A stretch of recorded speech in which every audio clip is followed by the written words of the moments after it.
Cruise news time, and while celebrity cruisers are rejoicing, well, people with the highest loyalty are rejoicing because there's a perk returning to their package. Also, 2023 is setting a record when it comes to cruise ships being scrapped. I gotta tell you all about this one, and we gotta answer the question, how long? How long will a cruise ship captain wait for you if you are late returning to the cruise ship? Interesting answer here, and I've got an update on the secret gift that Jenny got me. Cruise news and my views. Let's talk about it.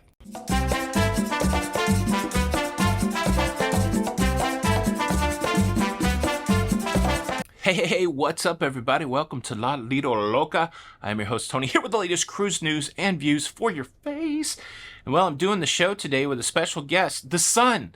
The sun is high. It's probably being too loud. It's 7:54 a.m. It's Thursday, the 28th of September, and I'm in the St. Lawrence River. St. Lawrence River, making my way to Quebec. I'm going to be there 10 a.m. Going to try to get off the ship with Don, my friend Don Terrace from Don's Family Vacations. Check out his channel. I'm going to be getting off the ship with Don around 11:30. And well, a couple big things today. The world's most photographed hotel sits atop a hill in Quebec. It's the only walled city north of the Rio Grande. I believe that's a piece of information that I've heard. There's a lot of cool stuff to see. And I've been on a food journey this whole cruise to eat the forbidden fruits, the forbidden foods. They're not forbidden. To eat the special foods of the New England area and the Maritimes. And well, to date, I'm going to be, putting the feather in my cap. Going to try poutine for the first time. So it's a big day ahead. That's what I'm trying to say. But first, let's talk a little bit of the... Man, I'm hyped up already. It's way early. I've only had one Diet Coke. Cruise news story number one. I remember this very distinctly when cruising restarted back, I believe, in 2021. I was on a celebrity cruise ship, and there were people that were there that were upset because they were just ascending to the zenith level of the celebrity cruise line loyalty program.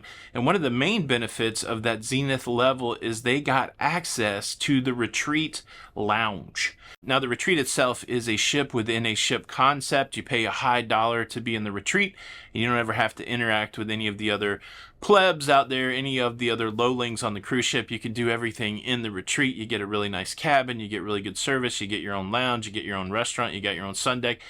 You get the point. You pay the money, you get the exclusivity, but that exclusivity kind of ended at the lounge because Celebrity Cruise Line offered access to the lounge to people that were at their zenith level of loyalty, and that meant that people that weren't booked in the retreat could commingle with people that were booked in the retreat. And, you had to wear a special badge saying that I didn't pay the money to be in the retreat. I'm just kidding. You didn't have to wear a badge. But like I said, in 2021, I ran into a couple that said, you know what they're doing? They're taking away that retreat access, and we're not happy about it. Well, I don't remember who that couple was specifically, but if you're out there, your day has come. Your day has come because Celebrity has announced that they will be allowing their Zenith members to return to the retreat, and all will be well again. The haves and the have-nots will commingle over pill and eat shrimp or whatever they have there in the retreat. But yeah, there you go. That's cruise news story number one. Cruise news story number two, let's talk about ships going to the breakers. Hold on. One of the early stops on this cruise is I went to the Breakers in Newport, Rhode Island. There's a song, it might be by Dishwa, I don't know who it's by, but it starts with, I am still living with your ghost. I don't know, it's stuck in my head because there's a lyric in that song that says, swim out past the breakers and watch the world die. I've got Breakers on the brain, Breakers Mansion, that song, and now let's talk about cruise ship breakers. Do you know that last year was a record year for cruise ships going to the scrapyard? 18 cruise ships made their way to the scrapyard last year. A lot of it comes on the heels of course, the shutdown. During that whole shutdown period, 39 cruise ships went to the scrapyard. Well, there's a brand new record for 2023 when it comes to cruise ships going to the scrapyard. Zero.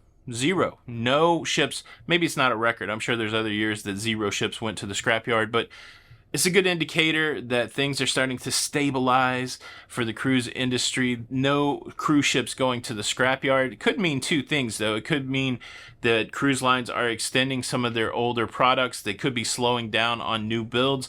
We know some cruise lines are going hot and heavy on new builds, MSC, Royal Caribbean, but we know other cruise lines really have slowed down their build run book, like Carnival Corporation. Carnival Cruises in particular, after the Jubilee, no new builds scheduled. And so maybe that means an extension of some of the products. This cruise ship, the Caribbean Princess, I believe, is over 20 years old. She's showing a little bit of her age. So, yeah, you've got that going on, but at least we're getting use out of the inventory that is out there. Nothing going to the breakers. Maybe they should swim out past the break. It's brainworming me, man. Watch the world die. But fortunately, no cruise ships are dying today on my watch. So, yeah, that's good. Now, with those two cruise news stories out of the way, let me hit you with some updates from yesterday's show. A lot of questions about laundry, and there was a couple interesting comments. Let me go with the interesting. There were several people. So I think during the call to action yesterday, I said, if you hit the subscribe button, Ed McMahon will come to your house and will give you a check. An absurd, fantastical statement, but there were people out there that went, "Hey, you know Ed McMahon's dead." Yeah, we know the whole thing's like a goof, right? Like it's a goof. Yeah, Ed McMahon. I hope you didn't hit the subscribe button thinking that Ed McMahon or the ghost of Ed McMahon would come to your house. I also talked about Elvis yesterday, and not one person mentioned that Elvis was dead. There was a time in the 80s that I thought maybe Elvis wasn't dead. I lived in Nashville, Tennessee, and I'm pretty sure I saw Elvis, or at least several incarnations of Elvis. But Elvis died also, and I didn't mention that in the video yesterday, so I want to put everybody at ease. Ed McMahon, rest in peace, and the king of rock and roll, Elvis Presley, also dead. Another update to the show yesterday is I told you the story of the Hunger Games laundrette. And really, it was, I was telling you that because I thought it was a fun story, but there were some serious questions like, why are you doing laundry on the cruise ship? How long is your cruise? So let me give you the inventory of what clothes I brought on this cruise. 5 black t-shirts, 3 button-up shirts, 4 pairs of slacks, probably 10 pairs of underpants, 6 pairs of socks, a jacket, swim trunks, a swim shirt, and a partridge in a pear tree. Yeah. And I put that in a medium size suitcase. I like to pack light. Another thing though is I'm a bigger person, so my shirts are 4X, and it really opened up my brain. How much more material is in a 4X shirt than like a large shirt? What are you guys out there? You large, you extra large? Is there a lot of petites out there? I don't know. But so maybe my 4 t-shirts and 3 button-up shirts are like, 87 small shirts. I don't know. But my clothes take up a lot of room. But anyways, 11 days away from home with that clothing lineup. I, of course, blew through my t-shirts. And normally about day 3 or 4, after I've worn 3 or 4 t-shirts, I would use the laundry service and get my shirts laundered, and then they would just show back up. But like I said, there wasn't a laundry bag. I could have rectified that. I could have called for a laundry bag. But early in the cruise, I noticed that the laundrette was right across from me, and I wanted to check that out. And so that's how I ended up in the laundrette doing 1 load of laundry. All in all, I was working in the cabin yesterday while I was doing my laundry, so I think practically I spent 6 minutes in the laundrette to load the thing, and maybe 10 minutes at tops. So it really wasn't that big of a deal.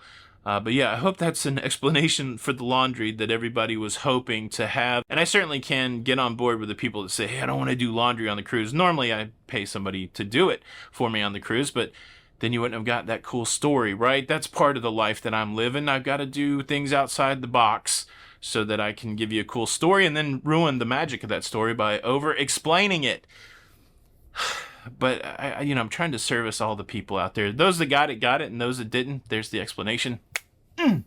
How about that? I also have an update on the special gift that Jenny got me. That didn't work out well. I'll save that till the end.